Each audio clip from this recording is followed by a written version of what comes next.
대체적으로 사람들 살아가는 것을 보면은요, 자기가 가지고 있는 지금의 것이 얼마나 소중한가 하는 그 가치를 모르고 살 때가 종종 있는 것 같습니다. 뿐만 아닙니다. 나라고 하는 자기 자신이 얼마나 소중한 존재인가를 망각해버릴 때도 가끔은 있는 것 같습니다.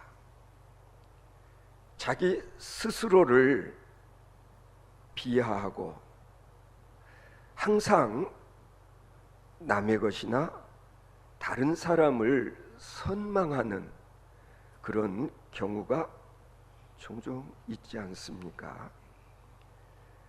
또한 더불어 살아가는 가족과 그리고 이웃의 가치도 우리가 간과할 때가 많습니다. 정말 있을 때는 모르죠. 없어 봐야, 아니 때로는 잃고 나서야 후회하고 아쉬워하는 그런 일은 어리석은 일이 아닐 수 없습니다. 좀 오래된 이야기이긴 합니다마는, 어느 남편이 어느 날 문득부터 자기 아내가 보기 싫어지기 시작했습니다. 애교도 없고 그리고 왠지 촌스럽고 하는 짓마다 마음에 들지를 않는 겁니다. 가난을 좀 면해 보겠다고 아침 일찍부터 저녁 늦게까지 일할 때는 몰랐었는데, 이제 좀 먹고 살기가 웬만해지니까, 아니 삶에 좀 여유가 생긴 뒤로부터는 자꾸만 아내가 밉상으로 여겨지는 것입니다. 그래서 하루는 정색을 하고 말을 했더랍니다. 당신 보따리 싸가지고 친정집에 좀 가 있으라고. 요즘 같으면 어찌 감히 이런 말을 하겠습니까? 간이 부은 간 큰 남자라는 말을 들을 것입니다마는, 옛날에는 가끔 이런 일들이 있었습니다. 그런데 그 부인은 워낙에 심성이 착한 사람이었기 때문에 두말하지 않고 짐을 쌌습니다. 그리고 옷을 곱게 갈아입고 그리고 화장을 정갈하게 하고 난 다음 다녀오겠다고, 잘 계시라고 그렇게 말을 하고 자리를 떴습니다. 이때 남편은 평소와는 달리 곱게 단장한 아내의 모습이 새롭게 보이고 이뻐 보여서, 아니 여보 가지마, 농담도 못하고, 그리고 아내를 붙들었다는 것 아닙니까? 옛날에는 소위 조강 지쳐 버리는 남자들이 많았었습니다. 이 남자도 하마터면 그럴 뻔했다가 빨리 알아채고 그리고 다시 일상의 삶을 살 수 있었다는 사실, 여러분 어떻게 생각하십니까? 우리는 흔히 소중한 사람과 같이 살고 있으면서도 그 가치를 모르고 오해할 때가 종종 있습니다. 이런 오해 때문에 종종 불행한 일들이 많이 생기는 것입니다. 그 중에서도 특히 은혜를 모르는 사람은 정말 불행한 사람입니다. 내가 사랑을 받고 있으면서도 사랑받지 못한다고 불평하는 사람은 불행한 사람입니다. 당연히 알아야 할 것을 모르는 것이 정말 불행의 원인이 됩니다. 우리가 가끔 그런 말 하지 않습니까? 현대인들은 고독이라는 병을 앓고 있다고 하는 말 공감합니다. 우리 인간은 본시 사회적 동물이라고 하지 않습니까? 따라서 누구라도 혼자 살아갈 수 없는 존재입니다. 우리는 누군가와 더불어 살아가지 않으면 안 되는 그런 존재들인 것입니다. 생각해 보면 그렇지 않습니까? 내가 태어날 때부터 다른 사람들의 보살핌 가운데 태어났고, 그리고 많은 사람들과 매일 인간관계를 맺으며 살다가 결국에는 죽을 때도 다른 사람들에 의해서 땅에 묻히게 되는 것만 보아도 우리는 어느 누구도 혼자 살 수 없는 그런 존재인 것을 인정하지 않을 수가 없습니다. 오늘 아침에도 우리 이영호 집사님 중증 장애인 꿈을 키우는 세상 이영호 집사라는 이 메모지를 저한테 왜 주고 싶었을까요? 관심이 대상에 되고자 하는 마음에서, 아니 뭔가 좀 사랑을 받고자 하는 그런 뜻에서 스스로 중증 장애인이라고 하지 않습니까? 성도 여러분, 우리가 홀로 외롭다고 느끼는 것은 누구라도 느끼는 감정인 것입니다. 철없는 자식들이 그들을 위하여 아픈 마음으로 사랑하며 헌신하는 부모들이 엄연히 있음에도 불구하고 때로는 고독하며 외롭다 그러고 눈물 짓기도 합니다. 생각해 보면 교만한 사람들이 더 고독하다고 그럽니다. 왜 그럴까요? 교만한 사람들은 은혜를 모르거든요. 그래서 교만한 사람들에게는 줄 수 있는 선물이 없다는 것입니다. 우리가 추석 명절을 맞이하여 선물을 주기도 하고 받기도 합니다. 주어진 은혜의 선물을 당연한 것으로 여긴다거나, 아니면 자기가 대단한 일을 해서 보상으로 여긴다거나, 아니면 내가 한 일에 대한 공로로 착각하기가 쉬운 것입니다. 선물을 건네주는 사람의 어떤 마음이 여기에 담겨져 있는가?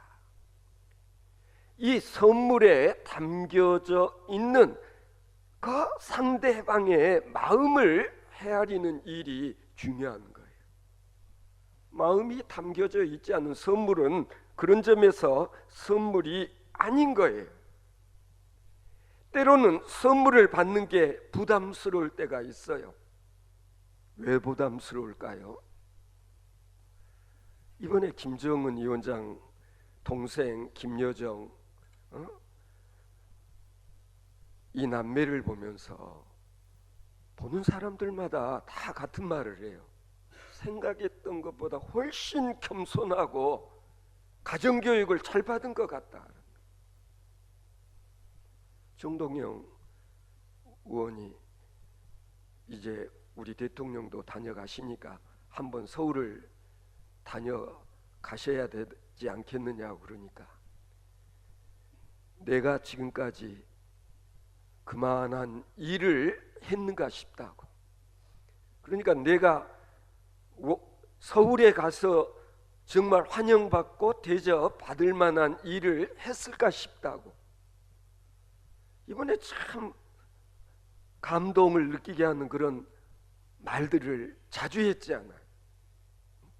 우리 백화 초대소 대통령님은 뭐 세계 각국 돌아다녀 보셔서 알겠지만 발전한 나라들에 비하면 우리는 정말 초라합니다. 그러나 정성껏 모시고 싶다고 말하는 김정은 위원장의 모습에서 여러분은 뭘 느꼈습니까? 진짜 가만히 보니까요, 막 마음이 없는, 꾸미는 게 아니라 시종일관 그렇잖아요. 그 부인도 마찬가지였어요. 그 어린 아이들 병원에 영부인들끼리 같이 방문을 했을 때도 우리는 이 분야가 많이 뒤떨어져 있습니다. 앞으로도 많이 세워야 됩니다. 뭐 이런 모습, 백두산 천지에서 우리 영부인이 뭐 물을 이렇게 병에 담으려고 하니까 뒤에서 혹시라도 옷자락 물에 젖을까봐 옷자락을 이렇게 들어 받쳐주는 자연스러운 그런 모습들을 보면은 인간성이 됐다, 인품이 됐다라는 그런 생각이 들지 않았습니까? 마음에서 우러나오는 이런 언행들이 우리들의 마음을 움직였습니다. 여론조사 결과를 보니까 그래요. 70% 이상이 김정은 위원장 내외 서울을 방문한 거 찬성이다. 마음과 마음이 통하면 이렇게 되는 것입니다. 은혜의 선물이면 감사히 만족하게 받고, 그리고 그것 자체가 기쁨이 되어야 하는 것입니다. 선물을 받고서도 불편해하고 때로는 절망하고 고독해하는 이유가 뭘까? 진짜 은혜를 모르기 때문이에요. 어떤 사람은 예수 그리스도라는 정말 최고의 선물을 받고도 감격함이 없고 그리고 기쁨이 없는 그런 사람들이 있습니다. 사람들이 건강하거나 부여해지면은요, 이런 감격과 기쁨을 잃어버리고 살기가 쉽습니다. 귀한 줄을 모른다는 거예요. 뭔가를 받고도 감사한 마음이 없는 이유가 뭐냐? 은혜를 모르기 때문이에요. 차라리 가난하고 그리고 병들고 사업에 실패했을 때는 겸손해지는데, 그렇지 못하면 사람들이 교만해지기가 쉬워요. 이번에 우리나라 4대 경제그룹 아버지 대를 이은 젊은 총수들도 북한을 방문했잖아요. 느낌이 어땠습니까? 똑같은 청년들이구나, 아니 똑같은 젊은이들이구나. 여러분, 사람이 교만하면 은혜를 은혜로 인식하지 못하는 거예요. 사랑을 사랑으로 알아차리지를 못하는 게 문제라는 거예요. 만족도 없고 기쁨도 사라지게 되는 겁니다. 오늘 본문 말씀을 보면 사도 바울이 왜 어떤 형편과 처지에서도 자족할 수 있었는지, 그리고 다른 사람들에게 왜 항상 기뻐하고 범사에 감사하고 오히려 권면할 수 있었는지를 짐작하게 하는 그런 내용들이에요.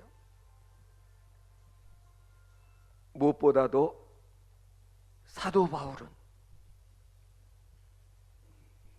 하나님의 은혜의 선물이 무엇인지를 명확하게 깨달아 알게 되었기에 지금 행복해하고 있는 거예요. 사도 바울은 말씀합니다. 모든 것의 근본이 은혜라고 말입니다. 우리가 바울 서신의 핵심 주제가 뭐냐? 오직 은혜, 오직 믿음. 이것이 바로 바울 사도의 삶의 원천이었고, 그리고 생명의 근원이자 믿음의 근본이며 행복의 뿌리였다라는 걸 고백하고 있는 것입니다. 모든 것을 선물로, 하나님의 은혜의 선물이라는 것을 알고 난 다음에는 의식이 완전히 달라진 거예요. 바뀌어진 거예요. 그러니 입에서 나오는 말이 달라지는 것입니다. 여러분, 정말 그렇습니다. 내가 누리고 있는 것, 내게 주어진 이 모든 것이 하나님의 은혜의 선물이라는 것을 내가 깨달아 알게 되어지면은요, 범사에 감사하지 않을 수가 없어요. 그리고 기뻐하지 않을 수가 없는 것입니다. 반대로 불신과 교만이 있는 곳에는 항상 불평과 그리고 저주와 원망이 가득 차서 결국은 나도 불행하고 나를 만나는 다른 사람들도 불행해지는 것입니다. 그래서 바울 사도가 말씀하고 있는 것입니다. 믿음 자체가 은혜라고 말입니다. 여러분, 뭔가 믿어진다 라는 사실이 얼마나 이게 귀하고 소중한 일인지 몰라요. 믿어진다, 내게 믿음이 있다, 이것 하나만으로도 이게 엄청난 하나님의 은혜의 선물이라는 거예요. 여러분들은 다 하나님의 엄청난 은혜의 선물을 받은 자들이에요. 많은 사람들이 있지만 다 이런 선물을 받는 게 아니에요. 문제는 이런 선물을 받은 자들은 무엇보다도 겸손한 자들이라는 거예요. 공통점, 내가 겸손하지 않고서는 결코 은혜를 알지 못해. 부모 알기를 우습게 하는 자식, 부모의 은혜를 알 수가 없어요. 하나님의 은혜를 모르는 자식, 하나님의 자식, 말이 자식이지 하나님께 감사드리지 못하는 거예요. 사도 바울은 무엇보다도 오늘 본문 말씀을 읽어보면은 나는 예수 그리스도의 비밀을 알았다. 내가 예수 그리스도의 비밀을 알게 된 이 사실이 하나님이 내게 주신 가장 큰 은혜의 선물이다 라고 고백하고 있지 않습니까? 여러분, 정말 안다는 게 중요해요. 그래서 불교에서도 그 뭔가 좀 알아보려고 깨달아 보려고 가득 득도하기 위해서 얼마나 안간힘들을 쓰는가요? 소위 수도를 한다는 것. 뭐예요? 뭔가 좀 깨달아 알고 싶은 마음에서 득도하기 위해서. 여러분 그렇지 않습니까? 오늘 이 자리에는 왜 나왔나? 뭔가 좀 오늘 또 새로운 것을 깨달아 알고자 하는 마음 때문에. 그렇지 않다면 이 자리에 나올 이유가 없는 거예요. 이전에 몰랐던 것을 새롭게 깨달아 알기 위해서. 그 알 때, 아니 뭔가 깨달아 알게 될 때의 그 기쁨, 이게 없다면 신앙생활 하기 어려운 것입니다. 여러분, 행복이라고 하는 것은 소유 문제가 아니라 행복이라고 하는 것은 깨달음에 있다. 행복이라는 것은 아는 데 있다. 그래서 좀 알게 해주려고, 좀 깨닫게 해주려고 무진장 애를 쓰고 노력을 해도 작정한 뜻 끝내 깨닫지 못하는 사람, 정말 불행한 사람인 거예요.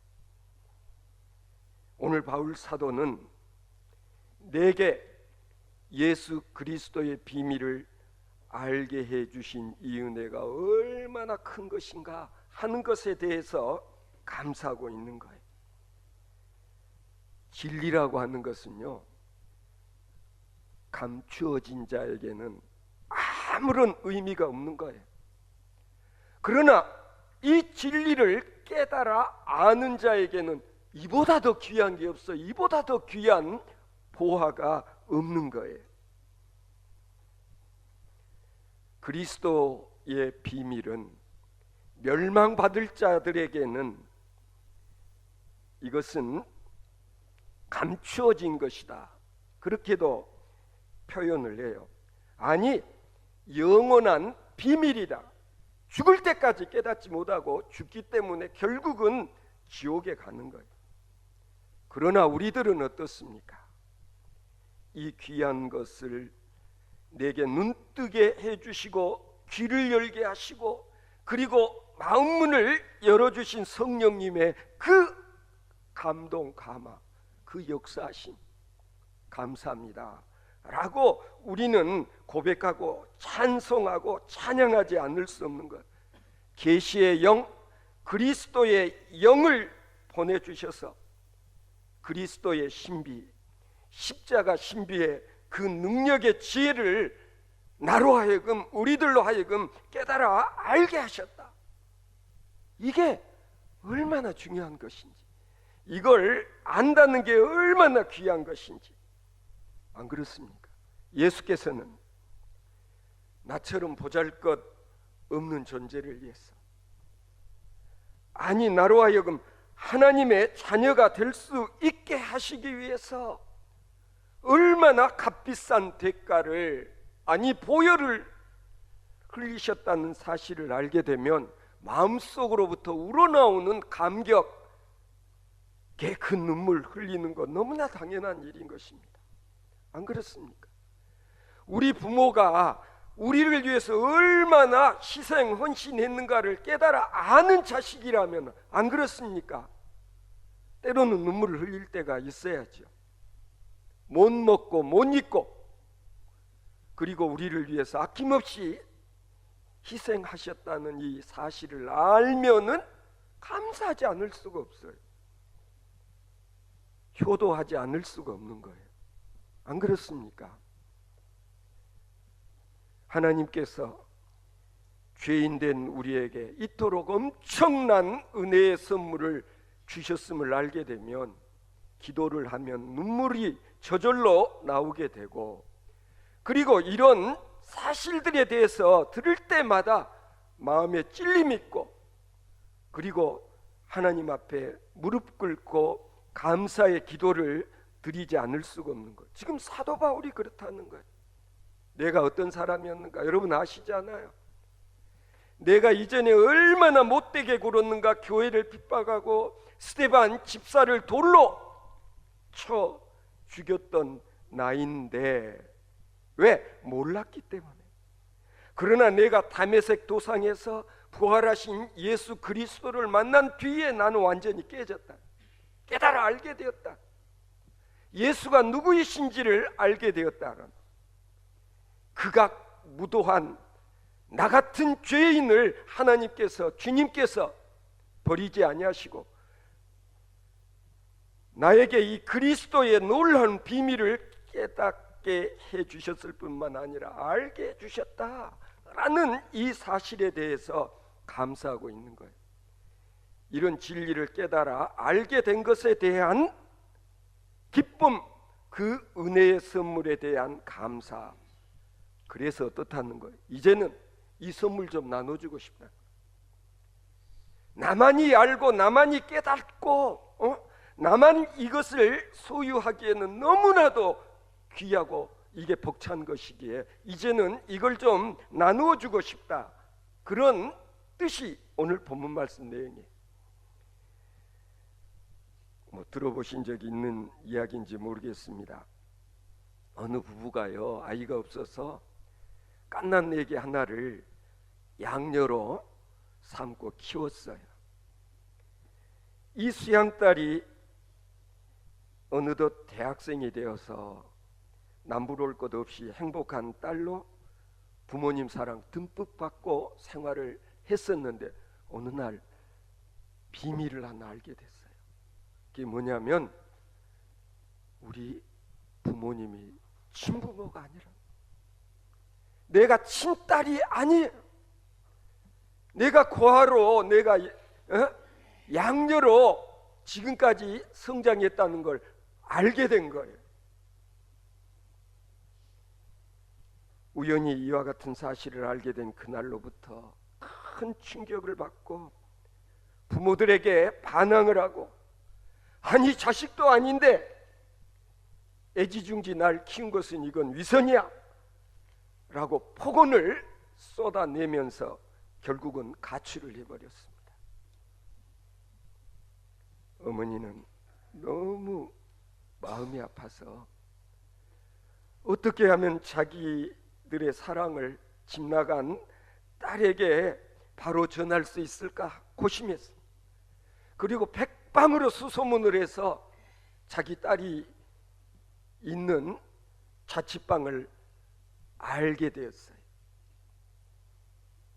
어머니가 그 자취방을 찾아가 보니까 딸은 없고 그냥 방 안에 술병이 흩어져 있고 그리고 소지품들이 어지럽게 널려 있는 것을 보고 어머니의 마음은 몹시 괴로웠습니다.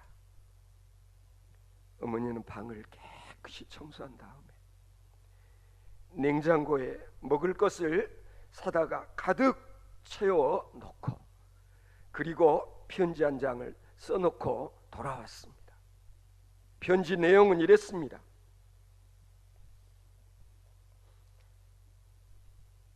사랑하는 딸아, 너는 내가 필요하지 않을지 몰라도 나는 내가 필요하다. 나는 너를 끝까지 사랑한다. 매일 밤 기다리고 있으니 어서 돌아와 다오.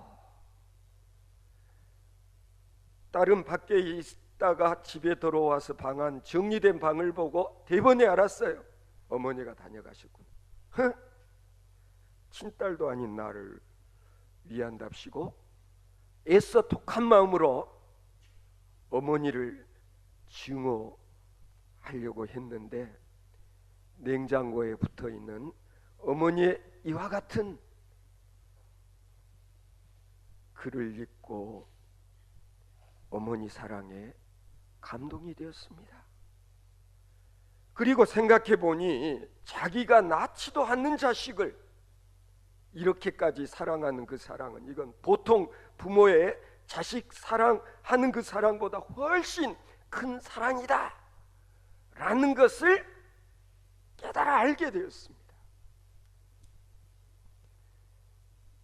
딸은 크게 뉘우치고 돌아와서 효녀가 되었다는 이야기입니다.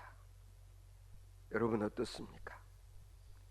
깨닫고 보면 내가 부족하기에 더 큰 사랑을 더 많이 받았음을 알게 되는 거예요. 자식 키워보아도 사실 그렇지 않습니까? 잘 나가는 자식 자랑스럽죠. 그러나 병약하여 재구실을 못하는 자식이 있을 때 부모들의 마음은 항상 그 자식에게 더 가지 않습니까? 항상 그 자식 더 뭐라도 챙겨주고 싶어지지 않던가요? 사도 바울이 바로 이것을 깨달아 알게 된 거예요. 자기는 모든 사람들보다 가장 못된 사람이었는데 예수 그리스도는 그런 나를 당신의 사도 되게 하셨다.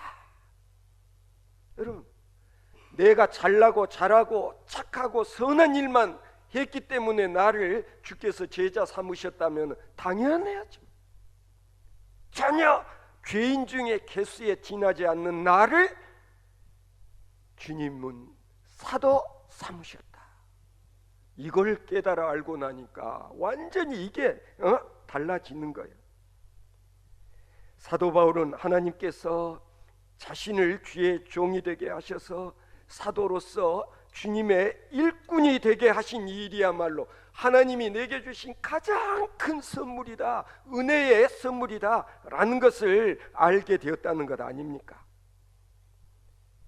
성도 중에서 지극히 작은 자인 나에게 그리스도의 풍성한 사랑을 이제는 이방인에게 전하게 하시려고 나 같은 것을 주의 일꾼 삼으셨다는 이 놀라운 은혜를 감사하고 있는 것입니다.